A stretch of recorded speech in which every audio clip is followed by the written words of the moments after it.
Hello दोस्तों, आज हम आपके लिए 365 डेज ट्रायलॉजी का तीसरा पार्ट एक्सप्लेन करने वाले हैं, जो हाल ही में नेटफ्लिक्स पर रिलीज हुआ है। इस ट्रायलॉजी के दो पार्ट्स हम ऑलरेडी एक्सप्लेन कर चुके हैं, जिनके नाम 365 डेज और 365 डेज दिस डे है। और आज आप इसके तीसरे पार्ट द नेक्स्ट 365 डेज की कहानी सुनने वाले हैं।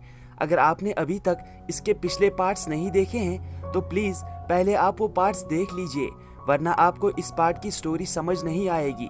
उन पार्ट्स का लिंक आपको डिस्क्रिप्शन में मिल जाएगा। जैसा कि आप सब जानते हैं कि पिछले पार्ट के एंड में मसीमो के ट्विन ब्रदर एड्रियानो और मसीमो की एक्स गर्लफ्रेंड ने लौरा को गोली मारी थी और वहीं पर वो पार्ट खत्म हो गया था। हमें ये नहीं बताया गया था कि लौरा बची है या वो मर गई, बट इस पार्ट के स्टार्ट में ही हमें पता चल जाता है कि लौरा की जान उस शूटआउट में बच गई थी।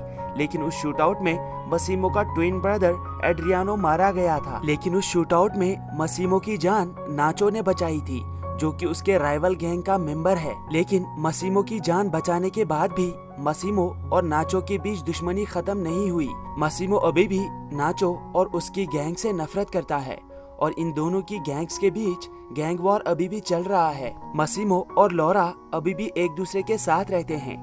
गोली लगने के बाद लौरा अब पूरी तरह ठीक हो चुकी है और इनका प्यार भी अब चरम सीमा पर पहुंच गया है। लौरा की फ्रेंड ओल्गा भी अब लौरा के साथ ही रहती है। लौरा अभी भी घर पर अकेली बैठी रहती है, जबकि मसीमो अपने बिजनेस में बिजी रहता है और वो लौरा को ज्यादा टाइम नहीं दे पाता। इसलिए लौरा को अपनी जिंदगी उसकी फ्रेंड ओल्गा के साथ ही बितानी पड़ती है। वहीं एक दिन मसीमो को पता चल जाता है कि जिस दिन लौरा का टनल में एक्सीडेंट हुआ था उस दिन वो प्रेग्नेंट थी, लेकिन उसने अभी तक ये बात मसीमो को नहीं बताई थी। इस बात पर मसीमो को बहुत गुस्सा आता है। वो इस बारे में लौरा से बात करना चाहता था, लेकिन लौरा उससे कहती है कि मेरे बच्चे की जान तुम्हारे दुश्मनों की वजह से गई। अगर तुमने इतने दुश्मन नहीं पाले होते तो उस दिन टनल में मेरा एक्सीडेंट नहीं होता और आज हमारा बच्चा जिंदा होता। मसीमो लौरा से कहता है कि तुम उस दिन नाचो के साथ क्यों भागी थी। तभी लौरा कहती है कि अगर तुमने मुझे अपने ट्विन ब्रदर के बारे में बताया होता तो उस दिन मुझे कंफ्यूजन नहीं होता और हमारे बीच वो झगड़ा नहीं होता। लेकिन मसीमो को कहीं न कहीं अब लौरा और नाचो पर शक हो गया था, इसीलिए वो अपना सारा गुस्सा लौरा पर निकालता है। ये बात लौरा को बुरी लग जाती है और वो कमरे में जाकर अकेले में रोती है। लेकिन लौरा अभी भी नाचो को नहीं भूल पाई थी। वो अभी भी नाचो के विजन्स देखती थी। यहाँ तक कि जब मसीमो और लौरा इंटीमेट हो रहे थे तो लौरा को लग रहा था कि वो नाचो के साथ इंटीमेट हो रही है। इस बात से लौरा खुद भी बहुत डिस्टर्ब हो जाती है।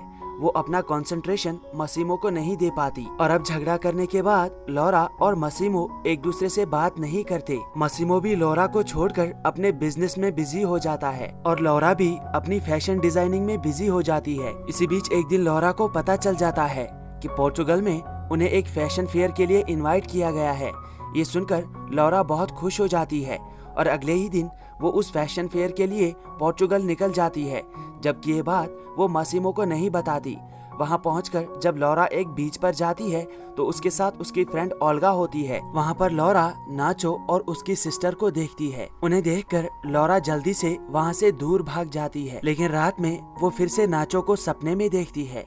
नाचो और लौरा इंटीमेट हो रहे थे। वो अभी भी नाचो को अपने दिमाग से नहीं निकाल पाई थी।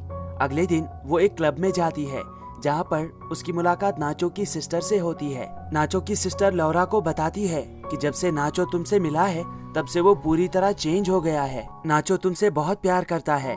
मुझे पता है कि तुम्हारी और मसीमो की शादी हो गई है, लेकिन फिर भी तुम्हें एक बार नाचो के साथ बात कर लेनी चाहिए। इसके बाद लौरा नाचो के साथ बात करने के लिए आ जाती है। नाचो वहाँ पर लौरा को प्रपोज करता है, लेकिन लौरा उसके प्रपोजल का कोई जवाब नहीं देती। तभी नाचो लौरा से कहता है कि तुम मुझसे दूर जा सकती हो, लेकिन तुम्हारे दिल में जो मेरे लिए प्यार है उससे तुम कैसे अपना पीछा छुड़ाओगी। ये बात सुनकर लौरा नाचो को किस लेती है। इसके बाद नाचो लौरा को लेकर अपने घर पर आ जाता है, जहाँ पर ये दोनों एक दूसरे के साथ क्वालिटी टाइम स्पेंड करते हैं। वहाँ पर नाचो फिर से लौरा को प्रपोज करता है, लेकिन लौरा अभी भी उसे जवाब नहीं देती। लेकिन अब की बार वो खुद को नहीं रोक पाती। वो फिर से नाचो के साथ इंटीमेट हो जाती है। अगले दिन लौरा पोर्चुगल से वापस आ जाती है और वापस आते ही वो मासिमो से मिलती है। मासिमो को अब कंफर्म हो गया था कि नाचो और लौरा के बीच जरूर कुछ चल रहा है। वो लौरा को इस बारे में पूछता है, लेकिन लौरा उसे जवाब नहीं देती। मासिमो जब उसे फोर्स करता है तो लौरा उसे डाइवोर्स देने के लिए कहती है। ये बात सुनकर मासिमो के पैरों तले जमीन खिसक जाती है। उसने कभी नहीं सोचा था कि लौरा उसे डाइवोर्स के लिए पूछेगी। लौरा अब बहुत उदास हो जाती है, इसलिए अपना माइंड रिफ्रेश करने के लिए वो कुछ दिनों के लिए अपने पेरेंट्स के पास चली जाती है। उसे देखकर उसके पेरेंट्स बहुत खुश हो जाते हैं, लेकिन वहाँ पर रहकर भी लौरा ये डिसाइड नहीं कर पाती कि उसे मासिमो के साथ रहना है या वो नाचो के साथ रहना चाहती है। वो मासिमो और नाचो को एक साथ सपने में देखती है और अगले ही दिन उसे अपनी फ्रेंड ओल्गा का कॉल आता है, जो उसे बताती है कि मासिमो को नाचो और लौरा के बारे में सब कुछ पता चल गया है। वो अभी भी बहुत गुस्से में है। ये बात सुनकर लौरा जल्दी से वापस आ जाती है, लेकिन एयरपोर्ट पर ही नाचो उसे अपने साथ ले जाता है। नाचो लौरा से कहता है कि तुम मेरे साथ रहो, मैं हमेशा तुम्हारा ख्याल रखूंगा और हमेशा तुम्हारी हिफाजत करूंगा। लेकिन लौरा उसे बताती है कि मैंने अभी डिसाइड नहीं किया है कि मुझे किसके साथ रहना है, मुझे सोचने के लिए थोड़ा टाइम चाहिए।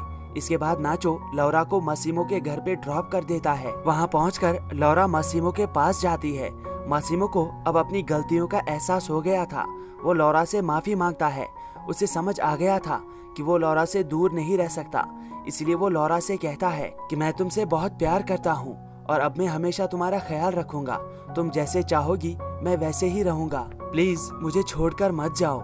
यहाँ पर हमें लौरा का जवाब नहीं दिखाया गया है, लेकिन ये मूवी यहीं पर खत्म होती है और इसी के साथ जो 3 पार्ट्स हमें प्रॉमिस किए गए थे वो भी खत्म हो जाते हैं। अब हो सकता है कि फ्यूचर में इसका चौथा पार्ट भी आए, लेकिन जैसे ही इसका चौथा पार्ट रिलीज होगा वैसे ही हम उसे एक्सप्लेन करके आपकी खिदमत में हाजिर हो जाएंगे। लेकिन फिलहाल के लिए आपको भी मेरी तरह यही सोचते रहना होगा कि आखिर लौरा ने मासिमो को क्या जवाब दिया था।